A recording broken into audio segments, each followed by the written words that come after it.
नमस्ते।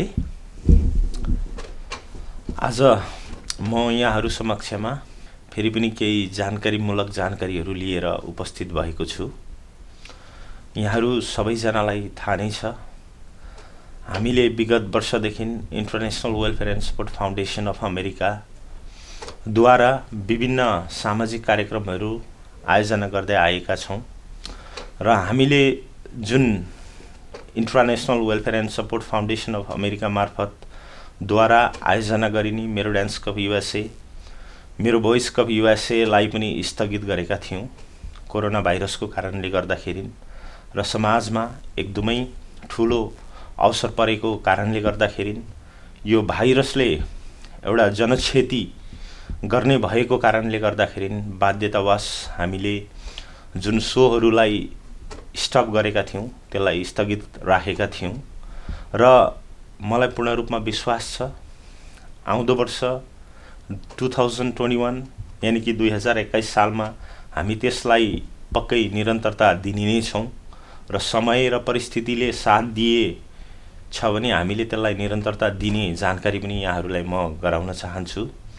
सँगसँगै यो जुन एउटा पेन्डेमिकको समयमा हामीले समाजलाई इन्टरनेसनल वेलफेयर एन्ड सपोर्ट फाउन्डेसनको तर्फबाट सक्दो सहयोग गर्ने प्रयासहरू गरेका थियौँ र गरिराखेका छौँ र ती प्रयासहरू निरन्तर रूपमा अगाडि बढ्नेछन् र प्रयासको क्रममा कति ठाउँ, कति अवस्थामा, कति परिस्थितिमा यहाँहरू समक्षमा हामीले चाहेर पनि कति ठाउँ सहयोगहरू गर्न सकेनौँ होला।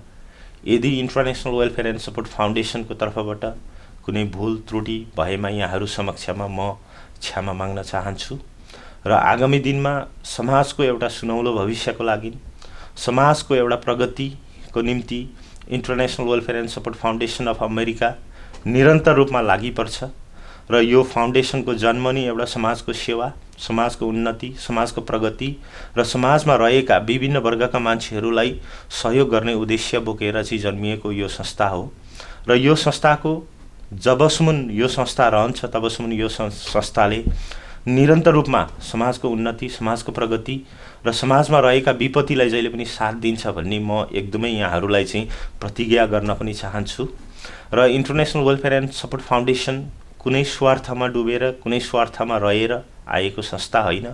एकदमै विशुद्ध समाजको उत्थान, समाजको कल्याण, समाजको एउटा सुनौलो भविष्य, समाजलाई एउटा प्रगति मार्गमा दिशा निर्देशन गर्ने, सँगसँगै प्रगति मार्गमा एकदमै लागि परेर सहयोग गर्ने उद्देश्य बोकेर आएको छ र जुन international welfare and support foundation of अमेरिकालाई साथ सहयोग र समर्थन जसले जुटाउनु भएको छ, यहाँहरू सबैजनालाई म इन्टरनेसनल वेलफेयर एन्ड सपोर्ट फाउन्डेसनको चेयरम्यानको तर्फबाट म एकदमै आन्तरिक हृदयबाट धेरै धेरै धन्यवाद दिन चाहन्छु र यहाँहरूको सहयोगको, निरन्तर सहयोगको अपेक्षा पनि गर्छु र आगामी दिनमा यहाँहरूले यसरी नै सहयोग गर्नुहोला। यो संस्थाप्रति यहाँहरूले यसरी नै सद्भाव राखिदिनु होला र हामी समाजको प्रगति, समाजको राम्रोको निम्ति, तपाईँ हाम्रा नानीहरूको एउटा सुनौलो भविष्यको निम्ति निरन्तर रूपमा लागि पर्छौँ र लागि परेर काम गर्नेछौँ र हामीले जुन यो पेन्डेमिक टाइममा धेरै ठाउँ, धेरै एउटा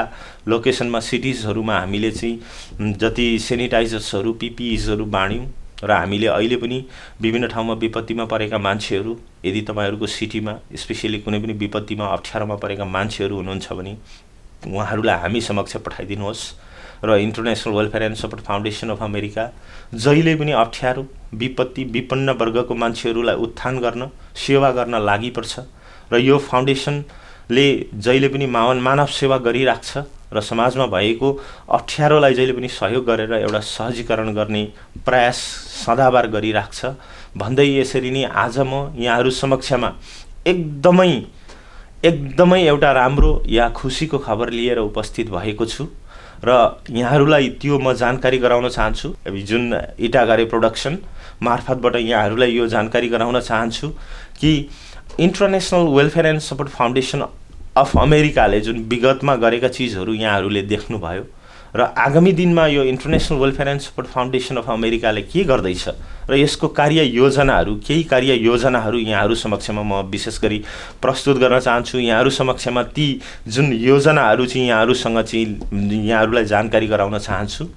र अहिले भर्खरै जुन international welfare and support foundation of अमेरिकाले चाहिँ समाजलाई कसरी एउटा उन्नति, समाजलाई कसरी प्रगति मार्गमा अगाडि बढाउन सकिन्छ भन्ने एउटा सोच, एउटा मन मस्तिष्कमा त्यो कुराहरू बोकेर हिँड्दै गर्दाखेरि एउटा नौलो कुराहरू यहाँहरू समक्षमा ल्याएको छ। हामीलाई थाहा छ हाम्रो समाजमा हामी विभिन्न वर्गका मान्छेहरू छौँ, तर यहाँहरूले नसोच्नु होला कि आज म जुन ठाउँमा छु, जसरी चाहिँ एउटा ठाउँमा पुगेको छु, तर मैले त्यो हिजोको दुःख, हिजोको अप्ठ्यारो, शरणार्थी शिविरमा बस्दाका जुन एउटा एकदमै त्यो दुःखदायी एउटा चाहिँ जिन्दगीलाई कहिले पनि भुलेको छैन र त्यो जहिले पनि मेरो मन मस्तिष्कमा जहिले रहन्छ। तिनै कुरालाई, ती दुःखका दिनहरूलाई, त्यो एउटा विपन्नताको दिनहरूलाई सम्झेर पनि जहिले पनि सबै मान्छेलाई सहयोग पुगोस्, सेवा पुगोस् भन्ने भावना जहिले बोकेको हुन्छु। र त्यसै क्रममा, सोच्ने क्रममा एउटा नयाँ कार्ययोजना हामीले तयार गरेका छौँ र हामीले त्यो एकदमै महसुस गरेको, समाजका विभिन्न व्यक्तित्वहरूबाट पनि, उहाँहरूबाट पनि हामीलाई एक किसिमको आग्रह, उहाँहरूको चाहना, उहाँहरूको इच्छा, उहाँहरूको सोचलाई विशेष मध्यनजर गरेर यो निर्णय गरेका छौँ। र यहाँहरूलाई यो जानकारी गराउन चाहन्छु कि यो जुन 2021मा international welfare and support foundation of अमेरिकाले ओहायोको 4 सिटीमा चाहिँ फ्री म्युजिक र डान्स क्लास, यानि कि म्युजिकल एन्ड डान्स एकाडेमी सुरु गर्न खोजिराखेको छ। र त्यसको लागि हामीसँग चाहिँ इन्डियाको अलाहाबादबाट चाहिँ क्लासिकल म्युजिकबाट मास्टर्स गर्नुभएको र क्लासिकल जुन शास्त्रीय सङ्गीतबाट पनि मास्टर्स गर्नुभएको टिचर्सहरू हामीले अलरेडी उपलब्ध गराइसकेका छौँ। उहाँहरू रेडी हुनुहुन्छ।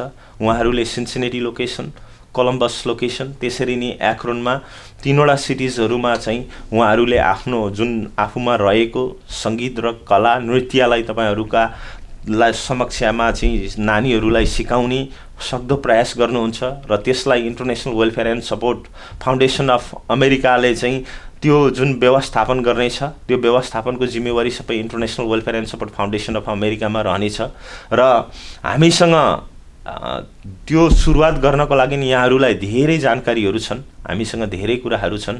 कसरी दर्ता गर्ने, कसरी अगाडि बढ्ने, लोकेसनको विषयमा कहाँ कुन जग्गामा, कुन ठाउँमा चाहिँ जुन शास्त्रीय सङ्गीतको चाहिँ क्लास गराइन्छ, कुन ठाउँमा, कुन लोकेसनमा चाहिँ नृत्य, क्लासिकल डान्स चाहिँ हामीले सुरु गराउँछौँ, जहाँ सिकाइन्छ नानीहरूलाई। र त्यहाँ धेरै कुराहरू, एजको पनि एउटा क्राइटेरिया छ, त्यहाँनिर चाहिँ एडमिसनको क्राइटेरिया छ, कोटा छ। र हामीले प्रत्येक वर्ष 30 जना, एउटा सिटीबाट 30 जना जस्तो क्लासिकल डान्समा 30 जना, त्यसरी नै यता सिङ्गिङमा, शास्त्रीय सङ्गीतको लागि पनि 30 जना विद्यार्थी एउटा सिटीमा चाहिँ जुन एडमिसन गर्ने निर्णय गरेको छ international welfare and support foundation of अमेरिकाले। किनभने 30 जना भन्दा ठुलो भोल्युममा हुँदाखेरि चाहिँ उहाँहरूलाई जुन दिनुपर्ने चिजहरू शिक्षकले पनि दिन नसकिने र विद्यार्थीले पनि लिन नसक्ने, अलिकति सिक्न र सिकाउनलाई अलिकति वातावरण असहज बन्न सक्छ भन्ने हिसाबले पनि हामीले प्रत्येक वर्षको एडमिसन 30 जनाको कोटा राखेका छौँ। र प्रत्येक वर्ष 30 जनाको चाहिँ कोटामा चाहिँ हामीले दर्ता गरेका हुन्छौँ। र यो जुन तपाईँहरूले क्लासिकल डान्स र जुन यो शास्त्रीय सङ्गीतहरू सिक्नुहुन्छ उहाँहरूसँगको डाइरेक्ट इन्डियाको अलाहाबादसँग कनेक्ट भएको हुन्छ। सर्टिफिकेसन एन्ड ग्रेडिङ भनेको चाहिँ इन्डियाको शास्त्रीय सङ्गीत विद्यालयले गर्छ।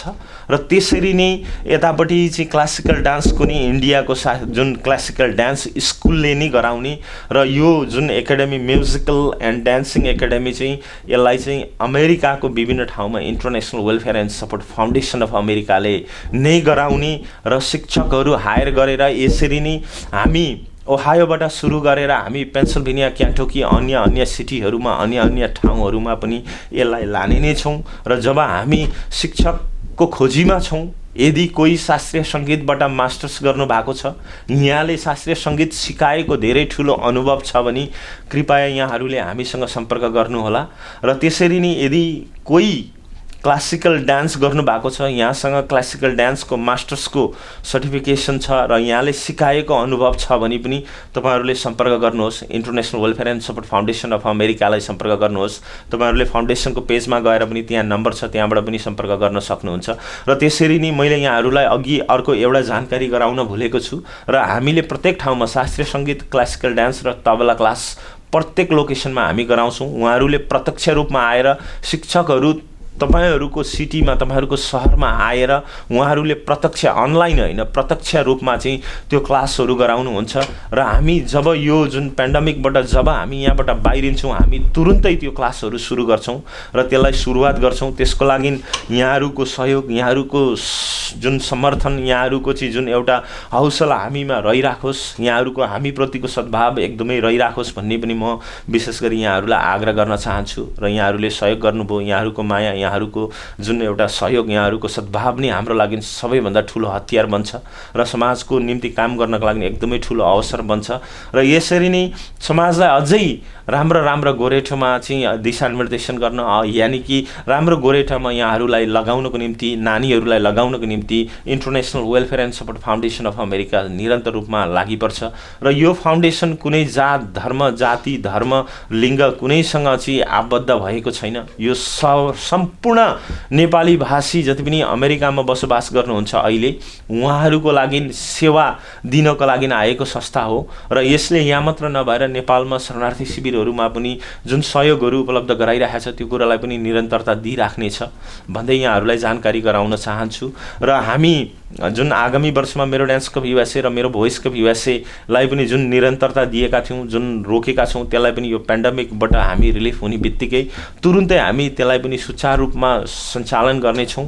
र त्यसको लागि हाम्रो ठुलो टिम छ। यहाँहरू सधैँ सम्पर्कमा रहनुहोला, यहाँहरू सधैँ उहाँहरूसँग टचमा रहनुहोला। जति पनि कन्टेस्टेन्टहरू हुनुहुन्थ्यो पहिला वर्ष, जुन हामीले पेन्डिङ राख्दाखेरि, जुन पेन्डेमिकको कारणले गर्दाखेरि त्यसलाई जुन हामीले चाहिँ एउटा चाहिँ टेम्पोरेरी हिसाबले नै त्यसलाई चाहिँ हामीले होल्ड गरेका छौँ। र तपाईँहरू जो कन्टेस्टेन्टहरू हुनुहुन्थ्यो त्यतिखेरको, तपाईँहरू हाम्रो टिमसँग, हाम्रो क्र्यूसँग टचमा बस्नुहोस्, तपाईँहरू एकदम नजिकमा बस्नुहोस्। र हामी जब भ्याक्सिन एकदमै सबैमा आइसकेपछि, जब वातावरण एकदम सुरक्षित वातावरण बनिसके पछाडि हामी सुरुवात गर्नेछौँ। र यसो भन्दै म यहाँहरूलाई यहाँहरूबाट बिदा हुन चाहन्छु। हस्त नमस्ते।